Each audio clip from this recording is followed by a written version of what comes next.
Hello. Hi guys. Welcome to a BJJ marriage. Episode 3. We are going to be talking about what got us started into jiu-jitsu and how we integrate that into our marriage today. Our marriage, our life, our everything, and how we annoy all of our friends. Yep.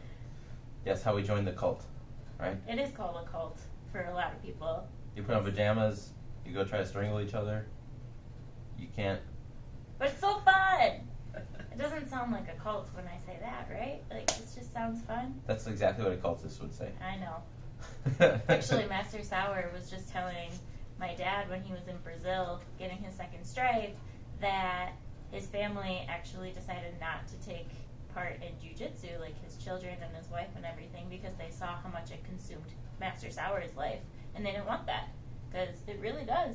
Once you get involved and once you become addicted, you're addicted, and it's very difficult to stop. The addiction is real. Yeah.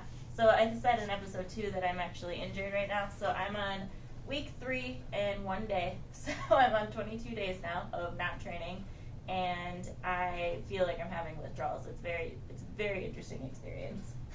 I'm getting very cranky. Yeah, and there's a lot of people where if they can't roll for an extended period of time due to work, due to injuries, due to vacation, or any reason, they start to get very cranky. I know her dad specifically gets cranky if he can't roll for like more than a few days. He said in his 19 years that he's only not rolled for 3 weeks, 3 separate times. So 9 weeks. I mean, I'm sure he's had breaks and stuff in between there, but he's only not rolled for 3 weeks at one time, 3 separate times in his entire 19 years of training. So it's very hard to quit, and I bet you those times that he did not roll for 3 weeks, he was probably either very busy or injured or something along those lines, to the point where you can't do it, not by choice. I guarantee you it's not by choice. I know at one point he had knee surgery because he had a ripped meniscus due to somebody holding on to a lockdown in a tournament. Yep. See episode 2 on how to recover from that. Yeah, but a little intro again. My name's Nick Lee. I'm a blue belt. We train at Fluid Jiu-Jitsu in Greenfield, Wisconsin. I'm Brittany Lee, white belt, wife of him. Yes. But, yeah, so today we want to talk about how we got started, and so-called how we became addicted, and how it's integrated into our lives a lot. Tremendously. Yeah. Yes. So we've known each other for almost 7 years now. It'll actually be 7 years in May. And we didn't start doing jiu-jitsu together until less than 2 years ago. Yeah. So we had 5 years of just not having this lifestyle. But then he started training even a year and a half before that. So he integrated jiu-jitsu into our life probably on year 4 and maybe year 3 even. But we spent the first 3 to 4 years without this in our life, and and then now that we started, we kind of just think back on it. We're like, what did we do with all of our time? When did we have time to cook and work out? Why were we at the gym all the time? Like, lifting weights is nowhere near as fun. Lifting weights is hard. Yeah, that's what I've been doing lately. It is not the same. But yeah, working out is just not as fun as jiu-jitsu is. Yeah, but we spent a good 3 or 4 years without jiu-jitsu as our lifestyle, and I think about it all the time that I don't really know what we were doing all the time besides just working our tails off. And ever since we've integrated jiu-jitsu more into our lifestyles, we've both seemed like we've matured a lot, and that we've almost, I don't know, we've just been happier. We've just been having a better lifestyle, I think. And since we get to train together, we get to talk about it together, and we don't annoy the shit out of our spouse by talking about jiu-jitsu all the time. Yeah. You know, and every time we cuddle, there's definitely times where we're attacking each other. Yeah. It's not too often that, oh, we're just laying here. Oh, wait, why is that hand coming up there? Okay, let me stop that hand. Oh, now the leg's coming around. Oh, now we're fighting. Our dogs don't like it. No, our dogs are not good at jiu-jitsu. They suck at jiu-jitsu. They're not good at passing the guard. Scarlett can't get out of any choke ever. Yeah. But, so I started jiu-jitsu because her father, as we said, Professor Brent, he he was running his school, and he had been running it for about a year at that point. And he had always told me, you should come try it, you should come try it, you should come try it. You know, I was pretty active at the time. I was probably, how old was I? Like 24 or 6? I think I started when I was 26. 25, 26, somewhere around there. But I'm 29 now, so I haven't been doing it 4 years. Like 26. Something like that. Yeah. Yeah. So, but I used to skateboard a lot. I used to weightlift a lot. I was pretty active. I always had a ton of energy, and I still What do you mean you used to? No, you still have a ton of energy. He's the one at the gym to do backflips on the mat and just run in circles. He just started teaching kids classes now, and he is literally just like running around more than the kids do. One of the moms said to me this week that she was like, he's going to be tired before class even starts. I'm like, oh, no, you don't know, Nick. Yep. So, because of those reasons, I was told from Brent, he was like, you should really come try it. I think that you would have a really good time doing it. And then all the time, my excuse was, it doesn't fit my schedule. It doesn't fit my schedule. I'm not going to have time to make it to 7 o'clock class. You know, I worked in the restaurant hospitality industry, and sometimes you just don't get out of work before 6 where you can go to a 7 o'clock class. Yeah, and it was also difficult at that time too when he had first opened Fluid. These are actually the original mats that he used. Shout out to the church basement. Yep. And he only, because he was just in the bottom of a church, he had very limited space, he had very limited times. Like he only had 7 o'clock classes, 3 times a week, 4 times a week? Something like that. Very, very simple laid out schedule. So if you couldn't make it, you didn't really have many options other than going to train somewhere else if you really were into it. So once he opened the bigger Fluid that we're at now, and has 7 days a week and constant classes and constant different types of classes, it's way more open to fit into a lifestyle for anyone who would be thinking about training. Yeah. But so I ended up finding a day where I could make it and try it out. And I ended up going, and I ended up having no idea what was going on. You know, no gi, just like, you know, anyone's first jiu-jitsu class is very, like... Intimidating? Yes. Overwhelming? You really have no idea what to expect. You know absolutely nothing. And then you're just kind of thrown into this pit of killers that are like, yeah, come on, come try it. They're gentle killers. They're nice killers. Like, you would see Master Sauer walking down the street, and you would just think he looks like this really nice, sweet guy, and he is. But you don't want to be on his bad side. Yes, and don't attack Master Sauer's daughter. Oh, gosh. He'll break your wrists. Yeah, he's done that. He told us that. But, yeah, so my first class, I don't remember any technique we did. I don't remember much about it. I do remember being just intimidated and like, you know, what the heck is this? But I had a good time, and for some reason, I kept going back. And then the first time... For some reason. I don't know. I just had this feeling. I was like, you know, this is pretty cool. I'm, you know, experiencing martial arts for the first time. Something new. I'd always been a fan of martial arts movies. Like Jackie Chan is my favorite actor, and Bruce Lee and all that fun stuff. So I was like, this is right up my alley. I'm going to stick it out and try it. And I ended up loving it. Obviously, here we are. But my first roll with her dad, I don't really know how we got there, but I'm pretty sure he ended up mounting me because he's a black belt and I am a 0 stripe. Don't even have a white belt yet. I think I had a gi. I don't remember. Okay. But he's mounted me and he's starting to come in for a choke, and he leans in really close. It was probably like an X choke or something. And he whispers in my ear and he says, "This is for having sex with my daughter." Oh my god! And I was like, ah! And then I tap out. And to be honest, I don't know why I stayed. But I did, and I'm really happy I did because I love it. Oh my goodness. Yeah, talk about an intimidating first experience. Yeah. He actually talks about that all the time. He does his own little mat side chats on Fridays, and he talks about how he loves that he can just choke his son-in-law all the time, and it's fantastic. Yes. Good for him.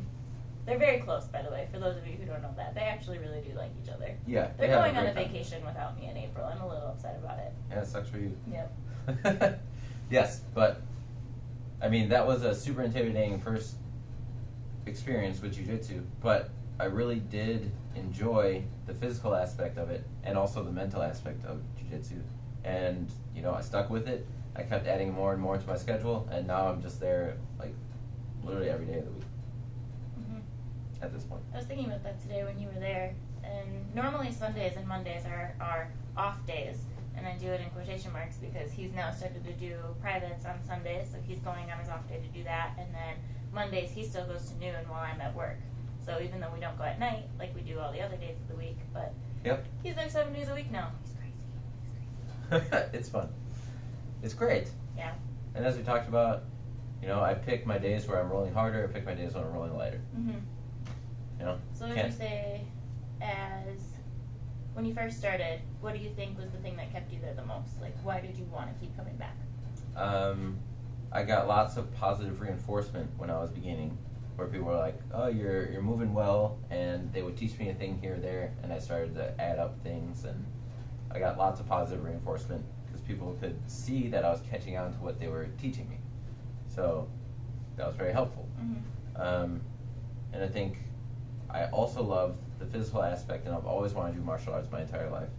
And the mental aspect of jiu-jitsu, where it's not just you doing this physical thing, your brain has to adjust to the techniques that you're learning and adjust to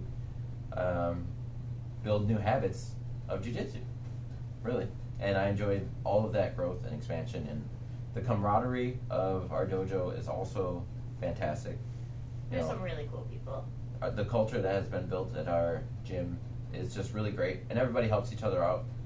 And we're not like an MMA style gym where everybody's just trying to kill each other all the time. And it's really conducive to everybody's growth. You know, I said it this week earlier too, but a rising tide raises all ships.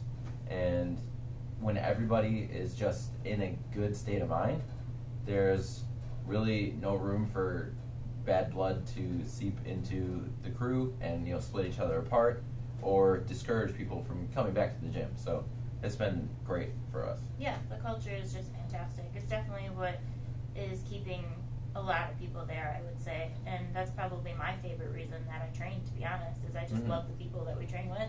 Yeah, so then after I started, you know, coming back more and more, then, you know, she came to a couple belt ceremonies because obviously her and her dad are related. So anytime there was an event, she would come with to hang out with the family and, you know, see what I was up to. And I remember one time we brought my mom, and somebody, I don't remember why we brought her to the gym, but she was just interested, and I was like, yeah, come watch.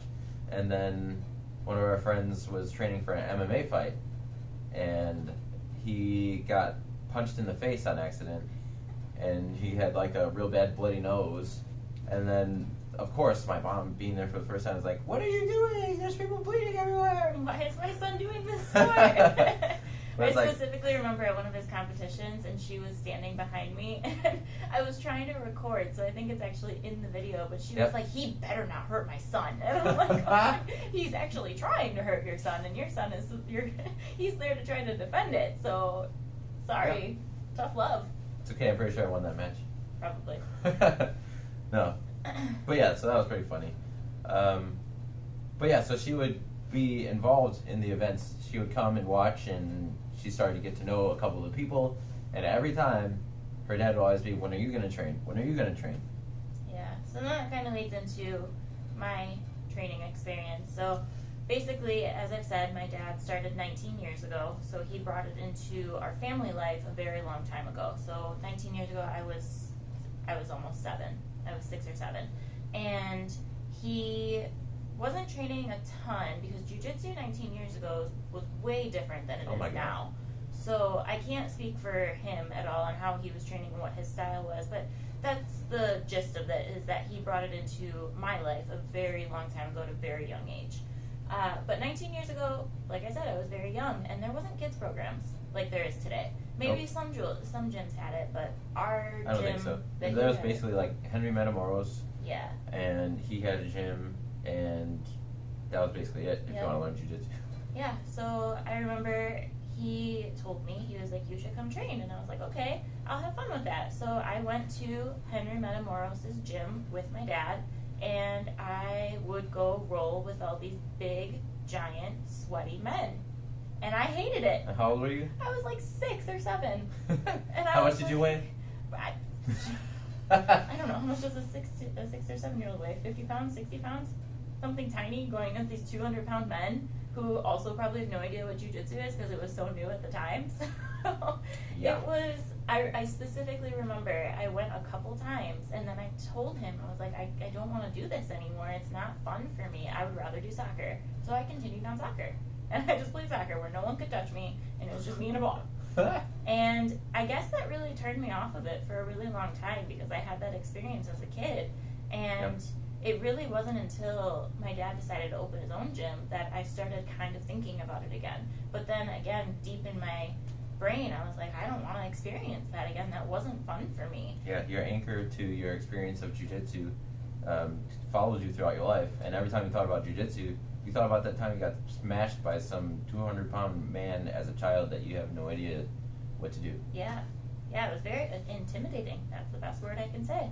So then he convinced Nick to start joining, and then we kind of blend our stories that way, where he started going more and incorporated it into our lives. And I started competing, and she would come to all the events and support. I went to every event, every single one. I didn't skip one because, one, I wanted to be there to support him. Also, I wanted to be there to support my dad's school. And I was interested in jiu-jitsu at the time, but as he said, he worked in the hospitality industry. I did as well. And luckily, he was a manager, so he was able to get out around like 6 or 7 in order to make it to class on time. But I was a server. I was stuck at restaurants until close almost every single night, 5 days a week. I was there until 10, 11, sometimes midnight. And it just didn't fit in my schedule. Like, it did not fit in my schedule whatsoever. And I started becoming more and more interested as he was competing more and as my dad's school was growing and the times were expanding. And then I used to then go sit in classes and watch instead. So now I'm actually experiencing myself going to classes, but I wasn't actually doing it yet. And I remember... And also her little sisters, well, her one little sister does train also, so... Yes. Jada. You know, Shout out Jada.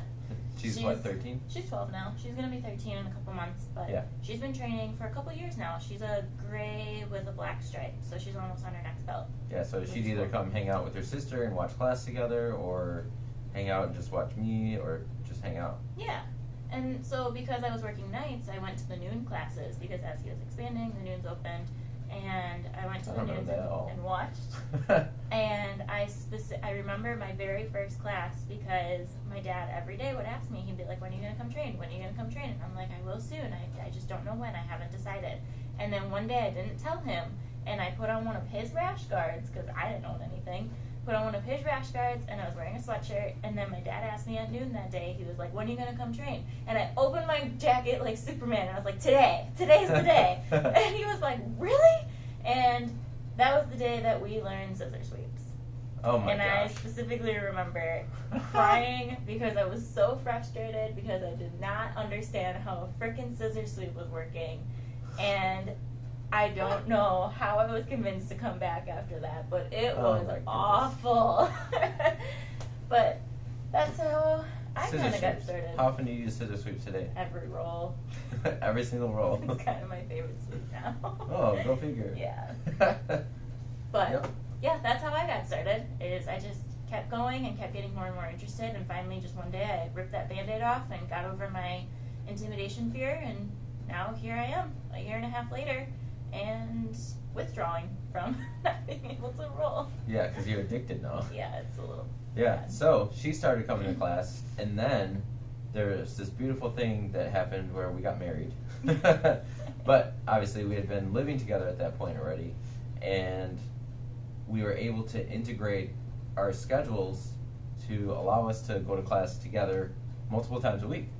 And that was fantastic because, as you know, as a jiu-jitsu practitioner, when you leave the gym, your mind is always spinning and it's always going, you know, you're thinking about, oh, this roll, I got a really cool submission over here, or, you know, I got smashed a lot less from this person today, or I was able to stop his favorite attack today, and I'm really proud of that. And a lot of times those thoughts will run through your head. You really don't have anyone to share it with, you know, when you're driving home or when you get home to take a shower, you're just thinking about it. But and I know I've really appreciated this because we've been able to train together, and on the way home we get to talk about our roles, and when we're cleaning up, we still get to continue to chat about things.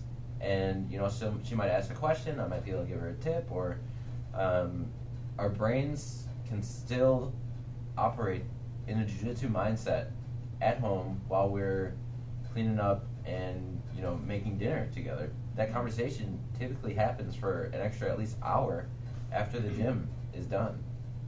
And I think that really does help both of our games a lot, because one thing you'll notice as a jiu-jitsu practitioner is that if you can learn to teach a move, you have to articulate it in your head and say it out loud, or write it down if it's, you know, over a message or something like that.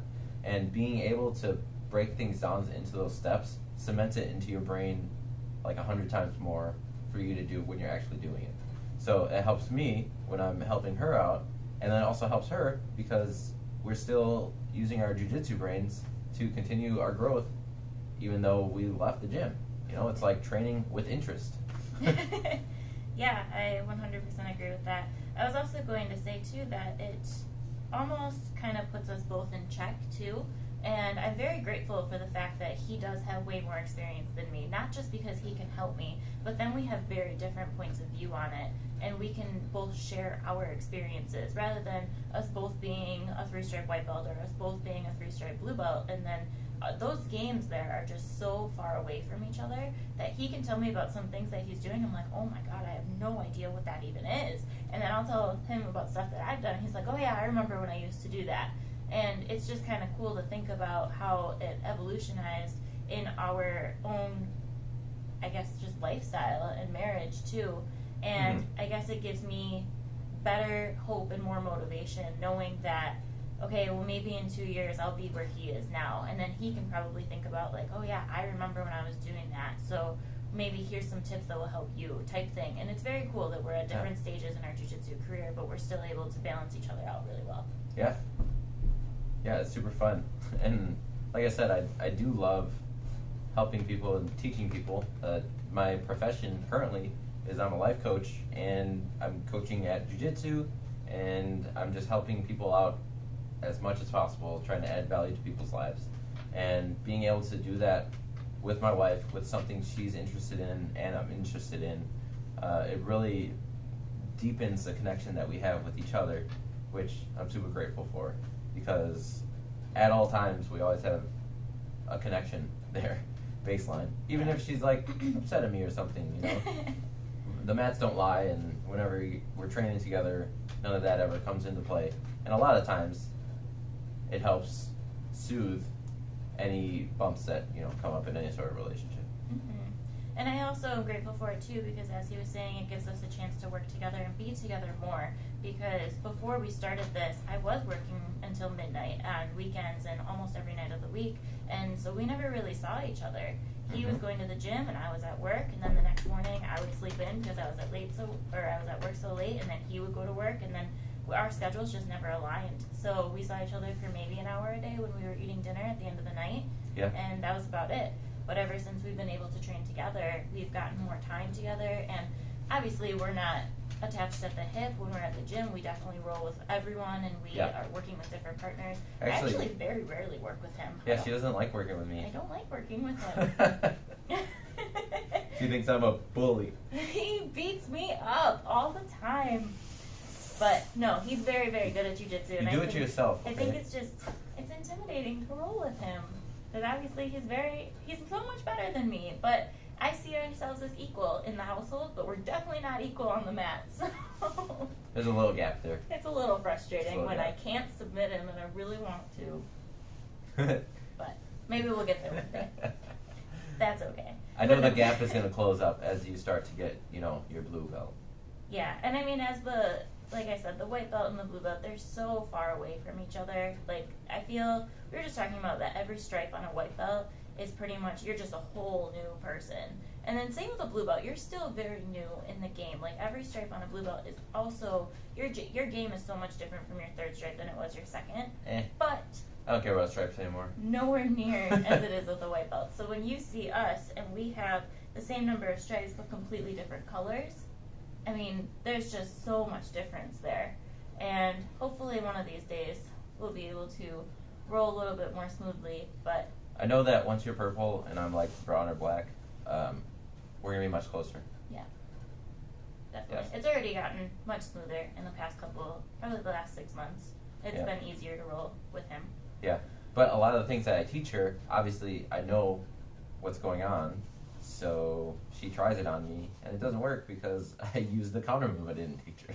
And it's also funny because people will tell me all the time that I roll exactly like him. And I'm like, well, that's because I'm always trying to beat him. But no, I mean, everyone always says that I'm just like a little mini Nick on the mat. He's just a little bit more wobbly than I am. You're just kind of everywhere, like... Wobbly? I'd say more made out of water. Yeah, wobbly. Wobbly. But everyone tells me Fluid. that too. There's one guy. Trying to be fluid. There's one guy at our gym that tells me that every time he rolls with me, he's just like, you just go everywhere. And I'm like, yeah, I can't sit still. Someone last week described me as a dreidel. Like a top. Interesting. Just spinning. I can see that. It's true. A lot of times. Inverted a lot. Yes, it's super fun. Yeah, if I invert on you a lot, that means I'm playing around. And if I don't invert on you a lot, that means I'm taking it seriously. Yeah. But no, I'm very grateful that we get to train together, and I do take it as a compliment that people think that I roll like him, because he's a very tough person to roll against. I hold my own, I'd say. It's definitely brought us closer together, I would feel. And like I said, we've known each other for 7 years now, and I would say that we're closer now than we were when we first started dating. And you know, in that honeymoon stage when you first meet and you just want to be around each other all the time and do everything together, I would say we're more like that now than we were at that time in a relationship, which is very cool. Well, it took me like a half a year to get her to date me, even though I was dating her. He brings this up all the time. All the time. It's very hard to convince her. Apparently it's hard to convince her just in general. For those who don't know me, I'm stubborn.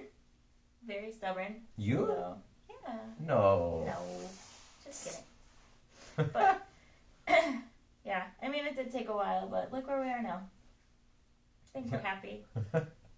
Yes. I think we're having fun.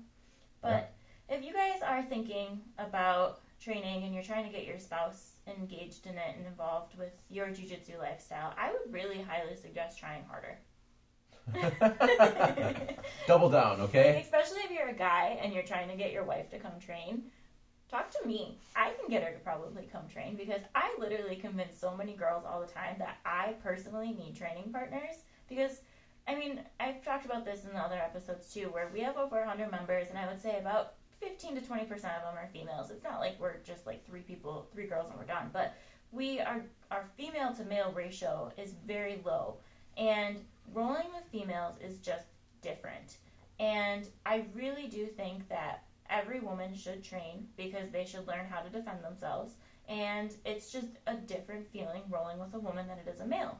And I'm not going to say it's easier, because God, there are some women out there that can just kill you, but there's some killers, that's for sure. It's different, and it's fun, and it's enjoyable, and it makes everything just seem like it's supposed to be, and it comes together. So honestly, males, if you have a girlfriend or a spouse or a significant other or anything around those sorts and you want more time with them, really convince them to come train. Not just for you, but for me. Yeah, the more women, the better. I mean, and really, whenever you roll with a woman, you can't use your strength. A lot of men do supplement their technique with strength, and you just feel like a dick when you do that against a woman. Mm-hmm. Because obviously, they're just not going to be as strong as you. And that's where you really sharpen up your technique. And if you can roll fluidly with a woman, they're going to appreciate that, and you're going to get your technique's going to sharpen up. And also, you get to see your significant other more. What's wrong with that? I think it's great. Like I said, I think it's brought us closer and our bond better ever since we did start.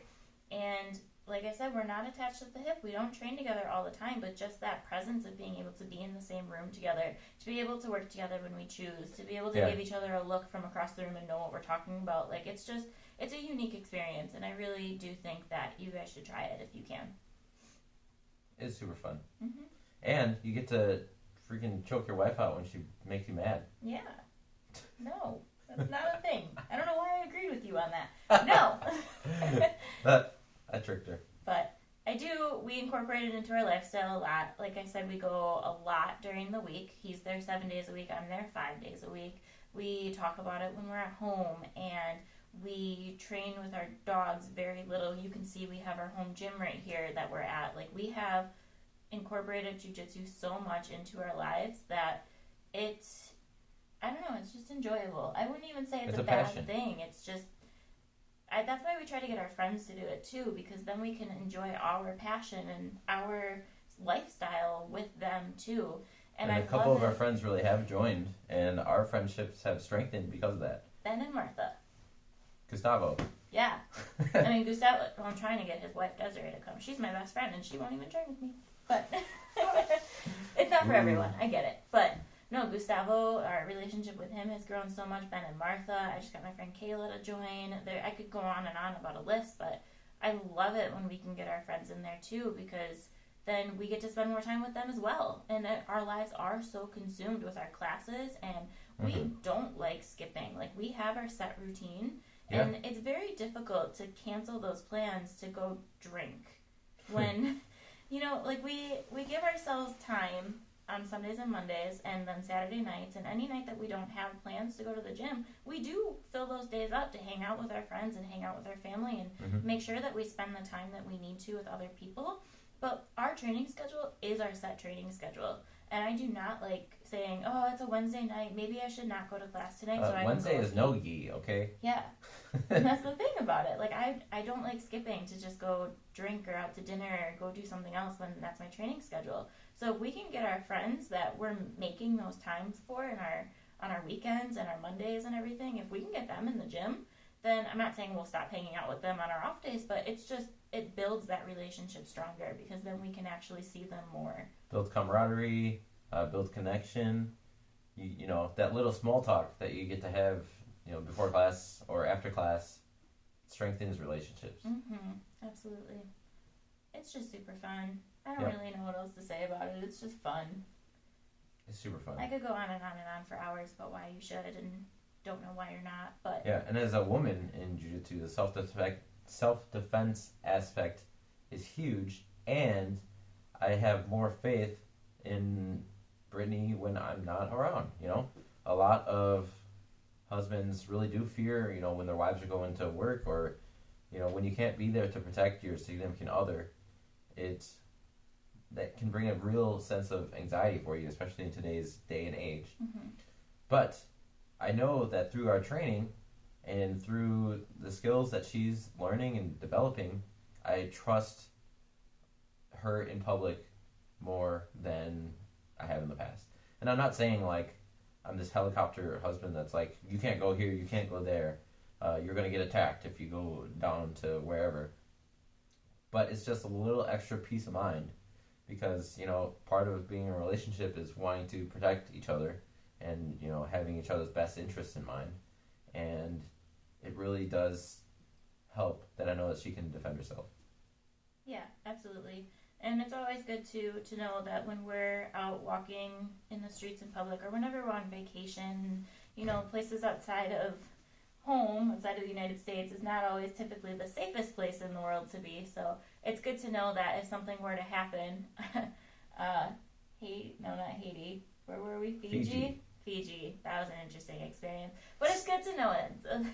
To have a peace of mind that if you feel the slightest bit of danger, to know that your instincts are coming into play, and you really hope that you don't have to use your jiu-jitsu, but to know that you could probably defend yourself if something terrible were to happen. It's a peace of mind. It eases your mind.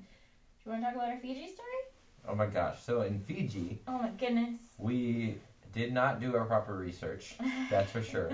And we had a layover in Fiji coming home from New Zealand. Yeah. This was our honeymoon, by the way. Yes. On our honeymoon, we went to New Zealand. And on our layover in Fiji, we had maybe like 4 or 5 hours. Yeah, a little bit. Something like that. So, we decided we were just going to play it by ear while we were in Fiji and kind of walk around the airport and see what was up. I said I wanted a Mai Tai. We were in Fiji and I just wanted a Mai Tai. That was it. I didn't think that was that hard and that much to ask for. So we went out of the terminal and stuff, and we started to look for like a taxi or an Uber or something. And turns out that none of them take any sort of credit cards, only Fiji cash. Yeah, so they wouldn't take our New Zealand dollars, they wouldn't take our US dollars, they only took Fiji dollars. And we're like, we're not going to trade out our money to take a taxi in Fiji. For like 2 hours. For like $2. Like, it just wasn't worth it to us. So we're like, Yeah. let's walk. Yeah, so we looked on the map to a couple bars that were near, and, you know, it was maybe a mile or two. Not even. But we were like, yeah, we can walk. We got some time. It's Fiji. It's nice out. It's beautiful and sunny. Mm-hmm. So we start to walk out of the airport. Mind you, we have our carry-on luggage with us. Like, we have Right. one of those little rolling carry-on luggages. Yes. And once we leave the airport, we start to realize that Fiji does not look that nice. Fiji's And- not like it looks like in the brochures. Yes. Or like on the Fiji water bottle. Yeah. So... Don't go to Fiji unless you're Oh my going goodness. straight to your resort, okay? Yeah, so get transportation. But what happened is we ended up walking down this road. It was like a highway, and all the cars are pretty run down. All the buildings we're walking past are very run down. And I'm starting to look around and notice our surroundings. And Brittany's like, I'm gonna get in my time. I'm in Fiji. Of course I was happy. I wasn't aware of my surroundings. I was like, we're in Fiji. This is so cool. This is a pinpoint on our bucket list. Like, how Yes. cool. And in Fiji, everybody is dark-skinned in Fiji. And we stick out like a sore thumb. That's what I'm getting at with that. So we're walking on the side of the road with luggage by ourselves. And as we're walking, the traffic, people are literally sticking their heads out of the car and staring at us And as they're driving yelling by and us. waving. Like, they seemed friendly, some of them. She is oblivious, apparently. Those stares were like directly into my soul. And I was like, this is very interesting. So as we were walking, I picked up this really big stick. Just in case I needed it. It was kind of pointy on one end. It was kind of thick. But I was like, why are you carrying a stick? Why do you need a stick? And I was like, I'm just going to have it. And she did not understand. Nope. So then we're walking. We're halfway to the place. By the time we were there, we saw there was a bus with another bus behind it.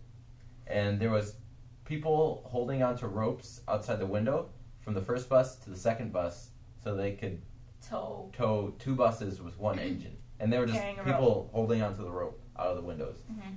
to tow these buses. Yep. So we're Like we're on the Oregon Trail or something. so we're walking, and I'm seeing all of this, and I'm like, this is not looking good for us. So as we're walking, we walk past this bus stop, and there's this car full of 5 people, and they are driving, and then all of a sudden they stop abruptly next to us. Like screeching halt abruptly. Yes, and then I start to walk really fast because I just wanted to get away from them And one before person anything happened. One person started getting out of the car, and he's like speed running. And Brittany's like, "What are you doing?" And then I'm like, "Hurry up!" And I was like, I can't walk that fast. And you're like, get going. You were very mad, and I did not. I was like, understand. "Hurry up! Come on, we need to go." And turns out they were just dropping those people off to that bus stop. But it was like a block away. The guy got out of the car at a screeching halt from the bus stop, like a block away, which was Yeah. very odd. And they were like right next to us when they stopped. And like I was trying to get Brittany to come with me, and I was ready with my stick. Yeah. I'll be honest. I was sitting there, I was watching them, had my eyes on them, trying to get Brittany to walk fast. He was And- very alert, and I think that was the jiu-jitsu mindset coming in, which is kind of the whole point of this story, actually. Yeah. All in all, it did end up okay. We did end up at this really cute little cafe. Like, they had little flowers, and we got Fiji Oh my water, goodness. and we got some, like, yogurts or something. And we were able to, like, rehydrate before we had to walk back to the airport, because we decided that we were not getting Mai Tais in Fiji at that point. Yeah, we stopped at the nearest cafe, got some Wi-Fi, figured out, we had a smoothie, I think. Yeah, And then we that's just what it was. immediately walked back to the airport. Very And- fast, because he made me walk fast at that point with a stick. Yes, I stashed the stick outside the cafe so I could grab it on the way out. Yep. But, yeah, the whole point of that story is just that he is very alert about safe and unsafe situations now because of his jiu-jitsu, and I think he was confident enough in that situation in Fiji that if something were to happen, he probably could have protected at least, I guess, off of one of the guys or two of the guys is what you were saying. He was like, you could probably take one at this point with your 6 months of training, and I could take the other 4. Like, that's how he said it. And I was like, okay. I was ready to die. But I'll protect you. But now that we're like further into our jiu-jitsu training, that was over a year ago now, actually. It's February today. Yep. That was in December of 2019. So it's been 14, 15 months now since that happened. And I would say now, if we were in that scenario with the background that we have and the training that we have, that I could probably take on 1 or 2, and he could probably take on the other 3 or 4. I don't know. The more you learn in fighting, the less you want to fight, and the more you realize how devastating fighting can be. You just don't want to, but just being alert about it is good, and having the knowledge base that you do to Confidence, feel any sort of confidence. Feel more confident, feel more protected, and feel safer walking down the streets. It's an amazing feeling. And don't get me wrong, I'm not invincible. I am just a 3-stripe white belt in this sport, but I feel so much safer walking down the street right now than I did a year ago. And I feel better whenever she's by herself, just because I know she can protect herself. Yeah, that's a good feeling. So get your spouse to train, and if you're not training, you train. Yeah, super fun.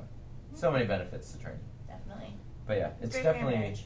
it's strengthened our relationship to a whole nother level. Mm-hmm. Really. And like I said, we were close before, but it's just that closeness and that intimacy that we have now is significantly greater than what it used to be. And not saying it was anything low before, it's just that's how exponential our relationship has grown. And it just keeps getting better, I would say. Yeah, she's getting better, which makes her feel better when she's rolling against me. I don't feel like I'm just getting smothered all the time anymore, so that's cool. She used to think I was just like taking it out on her. Or something. But Just wanted to be equal. yep. Don't like being less. It's just something you gotta get used to, though. In jiu-jitsu, absolutely. Mm-hmm. Yeah. Do you have any other broad points on marriage and BJJ? I mean, we could talk forever. We could. But I think we've talked to you guys' ear off enough about this already. If you guys have any questions or want to know more about our Fiji experience, let us know. Oh my goodness. If you ever go to Fiji, let us know. We'll tell you what to do and what not to do. Yeah. Fiji. I don't get scared often. It was a very interesting experience. She didn't realize what happened until afterwards when I was yelling at her like in the airport. She was like, "Why are you being so mean? You're making me walk fast. It's hot outside." I'm like, "Brittany, did you not see those 5 guys get out of that car directly next to us?" No. What? Oh. Yeah, that was very interesting. Then we got on a plane and came back home and it was fine. Yeah. Fiji water tastes the same in Fiji. Yeah. Oh Fiji. yeah. That was a good time. Anyway, but yeah, if you guys like this video, let us know. Leave a comment, drop a like, share it with your friends, whatever you want. Leave us a review. Yeah. We Good just stuff. have fun talking about it. Yeah. Because, we don't talk about it enough in this house. Hope you like our story, and yeah, we'll catch you next time. Mm-hmm. All right. Have a great day. Bye, guys.